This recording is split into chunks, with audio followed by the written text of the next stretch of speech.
바람과 풍랑을 바라봅니까? 마태복음 14장 29절 30절. 베드로가 배에서 내려 물 위로 걸어서 예수께로 가되 바람을 보고 무서워 빠져가는지라. 바람이 실제로 사납게 몰아치고 있었습니다. 풍랑은 실제로 높이 일었습니다. 그러나 베드로는 처음에 이것들을 보지 못했습니다. 그는 바람과 풍랑을 고려하지 않았고 단지 주님만 인식했습니다. 그때 그는 발을 내디뎌 물 위를 걸었습니다. 그러자 그는 실제 일어난 일들을 고려하게 되었습니다. 그 순간 당장 물속에 빠져들었습니다. 사실 주님께서는 베드로로 하여금 파도 위에서뿐 아니라 파도 밑에서도 걷도록 하실 수 있었습니다. 그러나 주 예수님을 인식하지 않는다면 둘 다 불가능한 것입니다. 어떤 문제를 당하면 우리는 당장 하나님께 나아갑니다. 그러나 자신에 관한 여러 형편을 고려하게 되면서 침몰합니다. 만일 당신이 주님만 인식하고 있다면 주께서 당신을 어떤 상황으로 이끌고 가시든 아무런 상관이 없습니다.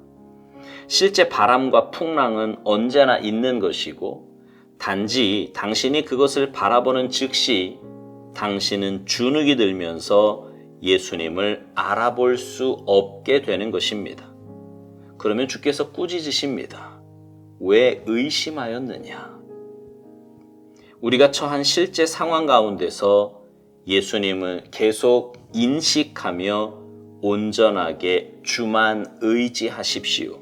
만일 하나님께서 말씀하셨을 때 단 1초라도 주님께 따진다면 모든 것이 끝장입니다. 절대로 그래 정말로 주님께서 말씀하신 것일까? 라고 의심하지 마십시오. 조금도 주저없이 당장 주님께 자신을 던지십시오. 당신은 언제 주의 음성을 듣게 될지 모릅니다. 그러나 아무리 미세한 음성이라도 주님의 음성으로 깨닫는다면 주저없이 주께 던지십시오. 모든 것을 믿고 완전히 주께 맡기는 것만이 주님을 인정하는 것입니다. 기꺼이 주께 맡길 때 당신은 주의 음성을 더욱 분명하게 듣게 될 것입니다.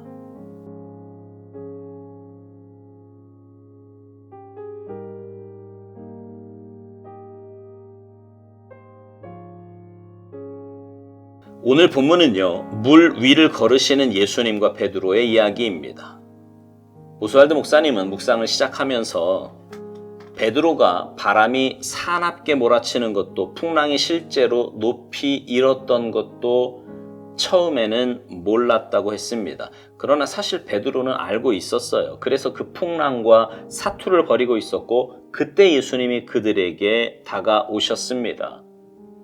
예수님께서 그들에게 다가오시자 더 이상 풍랑이 문제가 되지 않았던 거지요. 오스왈드 목사님 표현대로 바람과 풍랑을 고려하지 않았고 단지 주님만 인식하게 된 것입니다. 여러분, 우리의 삶도 그렇습니다. 예수 믿는 우리이지만 이 땅을 사는 동안 고난이 오고 풍랑이 옵니다. 너무 힘들고 아파 정신을 못 차리고 어떻게 해서든 그 상황에서 빠져나가 보려고 애를 씁니다. 그래도 우리 힘으로 어찌하지 못하는 인생의 풍파가 얼마나 많은지 몰라요. 그때 주님이 우리에게 다가오십니다. 아니, 이미 우리 곁에 와 계신데 우리가 풍랑에 집중하느라 주님을 알아보지 못했던 것입니다.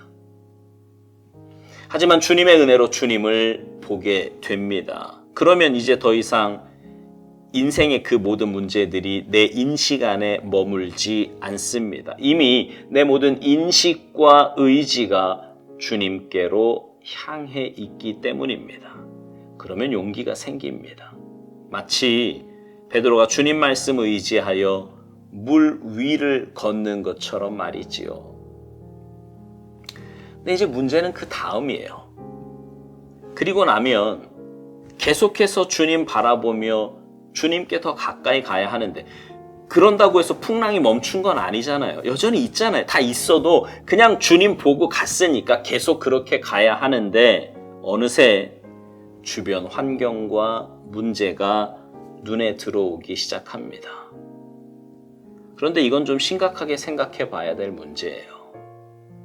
주님을 만나서 문제 위를 걸을 정도가 되었으면 계속 주님께 나아가야 하는데, 주님을 만나고서도 여전히 문제에 내 눈이 갑니다.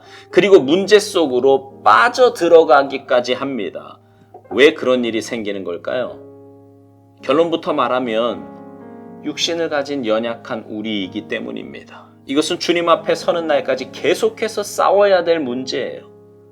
주님만 바라보며 살 것인가? 아니면 눈에 보이는 환경과 상황을 바라보며 살 것인가?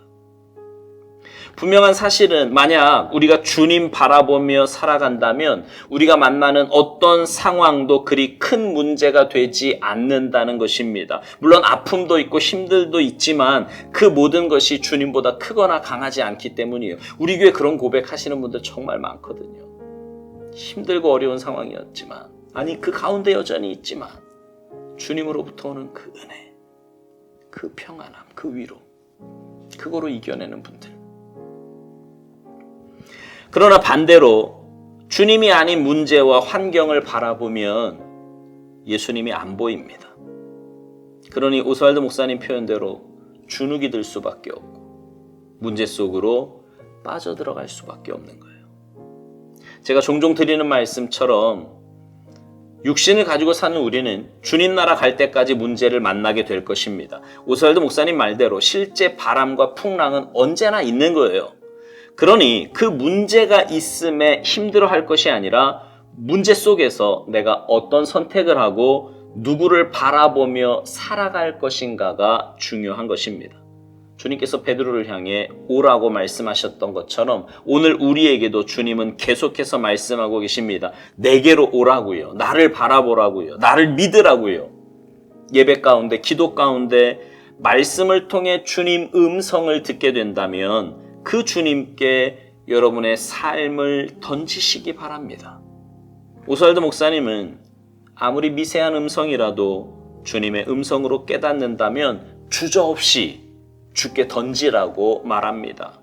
모든 것을 믿고 완전히 주께 맡기는 것만이 주님을 인정하는 것이라고 말합니다. 그리고 아울러 기꺼이 주께 맡길 때 당신은 주의 음성을 더욱 분명하게 듣게 될 것이라고 말합니다. 그렇지요. 주님께 가까이 나아가 주님과 동행을 하는 사람이 주님 음성을 더 분명하게 듣는 것은 당연한 일입니다.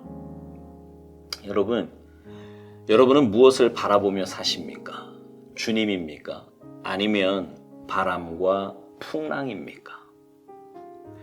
바라기는 일평생 주님만 바라보며 살기를 결단하시기 바랍니다. 그리고 어떤 상황에서도 믿음의 눈을 들어 주님 바라보시기 바라요. 그래서 주님의 인도하심 속에 주님과 행복한 동행하며 사시기를 주님의 이름으로 축복합니다. 아멘.